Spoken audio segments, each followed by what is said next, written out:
Episode 68.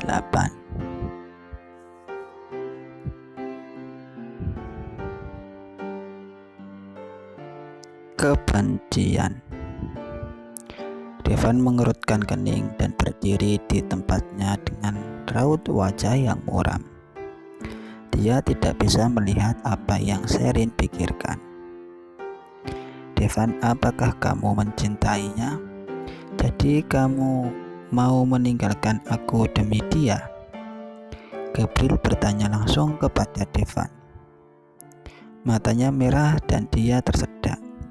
Pada saat ini banyak orang yang telah berkumpul di sekitar mereka. Meskipun ini di daerah Wall, Devan dan Gabriel bertunangan beberapa waktu lalu. Pertunangan mereka telah dipublikasikan secara luas. Sebagai tokoh publik, semua orang tentu cukup akrab dengan berita mereka.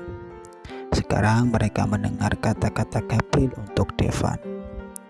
Dan melihat Sherin yang hanya menundukkan kepalanya, semua orang tahu apa yang sedang terjadi.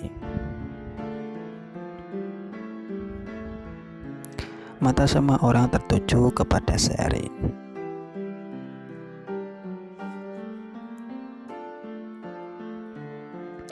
Jelas terlihat kalau Sherin adalah selingkuhan Devan. Tiba-tiba Gabriel bergegas mendekat dan memeluk Devan. Devan, jangan tinggalkan aku ya. Menurut kamu apa yang tidak bisa aku lakukan dengan baik? Bisakah aku mengubahnya? Kerendahan hatinya, keluhan dan kesempurnaannya tidak cuma pria, bahkan semua wanita juga merasa sakit hati melihat Gabriel yang seperti itu.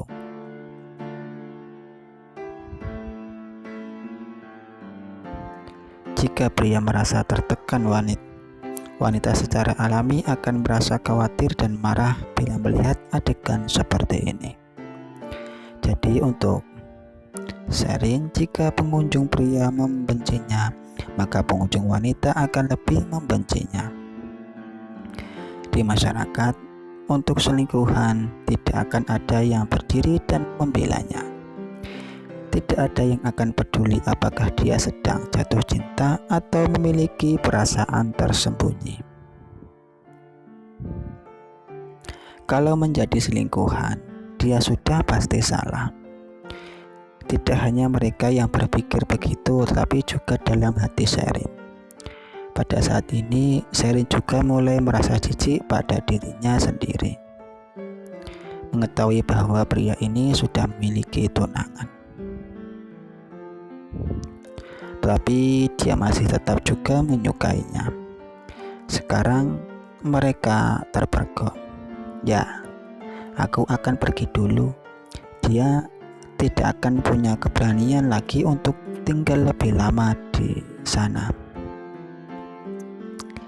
Dia menatap Devan dengan mata yang memerah dan senyum yang dipaksakan di wajahnya. Tapi sebelum kakinya melangkah keluar, dia merasakan panas di lengannya seperti ada yang menahannya. Aku akan mengantar kamu. Ternyata Devanlah yang menahan lengan Sherin.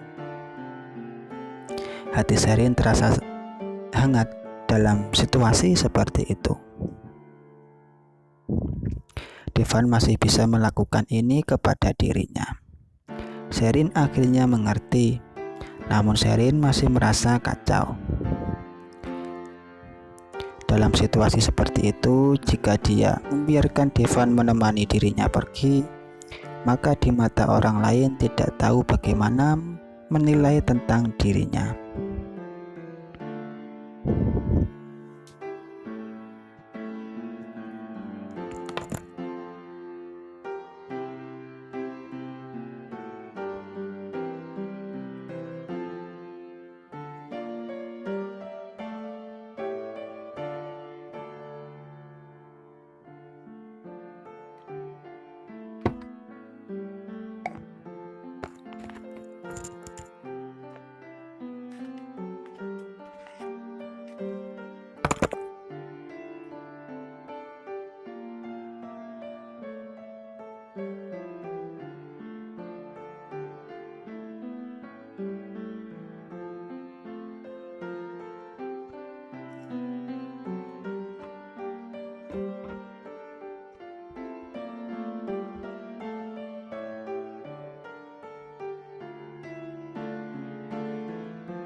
Yuta, bangun, bukankah kamu yang mengajak aku untuk makan malam?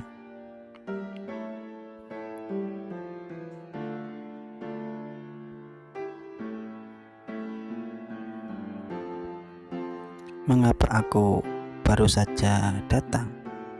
Kamu sudah akan pergi.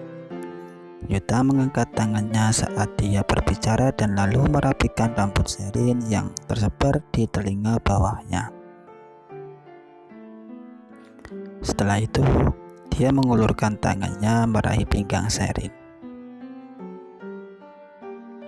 dan membawanya kembali ke kerumunan, tapi pandangannya selalu di sisi Sherin. Lain kali kamu kalau berjalan, tolong perhatikan jalan, nasihat Yuta. Setelah itu matanya tenggelam, berbalik dan mengarahkan pandangannya ke suatu tempat. Lalu terlihat seseorang yang berlari menembus kerumunan dan bergegas kabur ke arah pintu masuk restoran. Sekarang orang-orang di sana merasa bingung. Bagaimana situasinya?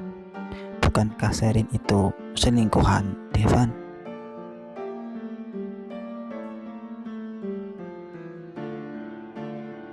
Kalau tidak, orang yang baru datang ini juga luar biasa dalam penampilannya, dan pasti jika wanita ini selingkuh, bagaimana mungkin sikap pria ini terhadapnya tetap hangat seperti itu?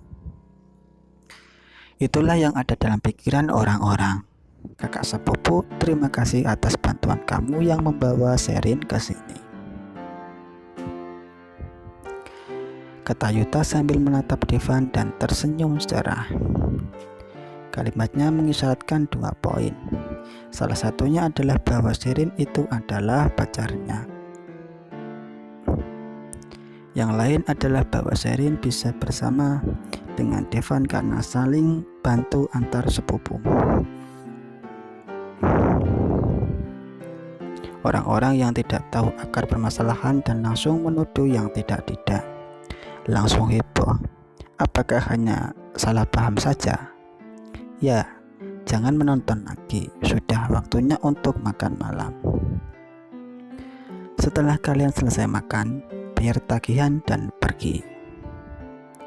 Hansen yang dalam keadaan tidak jelas ini di satu sisi sekarang sadar kembali dan bergegas mengambil kesempatan itu untuk membubarkan kerumunan. Sherin merasa bahwa seumur hidup dia, hari ini adalah hari yang paling memalukan dalam hidupnya. Berbalik, dia menatap Yuta dan dengan enggan mengeluarkan senyum. Jika Yuta tidak datang hari ini, dia benar-benar tidak tahu betapa malunya dia sekarang. Namun orang-orang percaya, tapi Gabriel tidak akan mempercayainya. Dia kenal Devan. Devan tidak pernah bersandiwara pada seorang wanita. Jika dia tidak menyukainya, dia tidak akan melakukan gerakan intim seperti memeluk pinggang.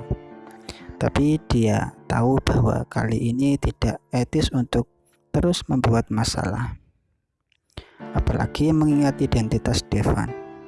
Hal semacam itu kalau sampai menyebar, dia tidak akan berdampak kecil padanya. Jadi dia maju beberapa langkah ke depan dan meraih tangan Sherin sambil berkata,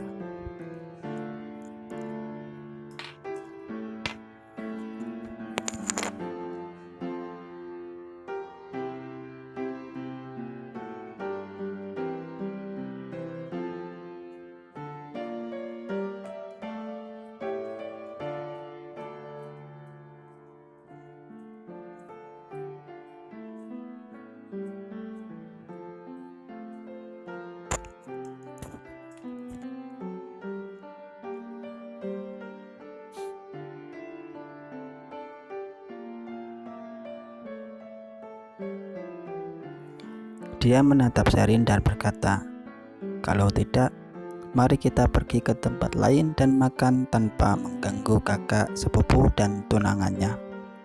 Bagaimana mungkin Sherin tidak mengerti maksud Yuta? Dia mengangguk dan membiarkan Yuta meraih tangannya dan berbalik ke pintu masuk ke restoran.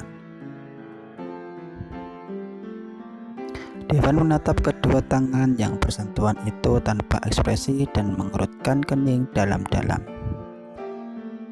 Devan, karena kita sudah di sini, akankah kita masuk ke dalam untuk makan? Gabriel yang dari tadi belum sempat berbicara, saat ini berbicara. Devan menyipitkan matanya dan menundukkan kepalanya. Tanpa ekspresi jelas, dia meraih tangan Gabriel dan menepuk lengannya. Kembalilah dulu, aku akan mencari kamu nanti.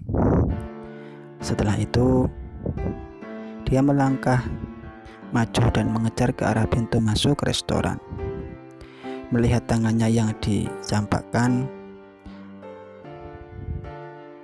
mata Gabriel penuh dengan keputusasaan dan kebencian.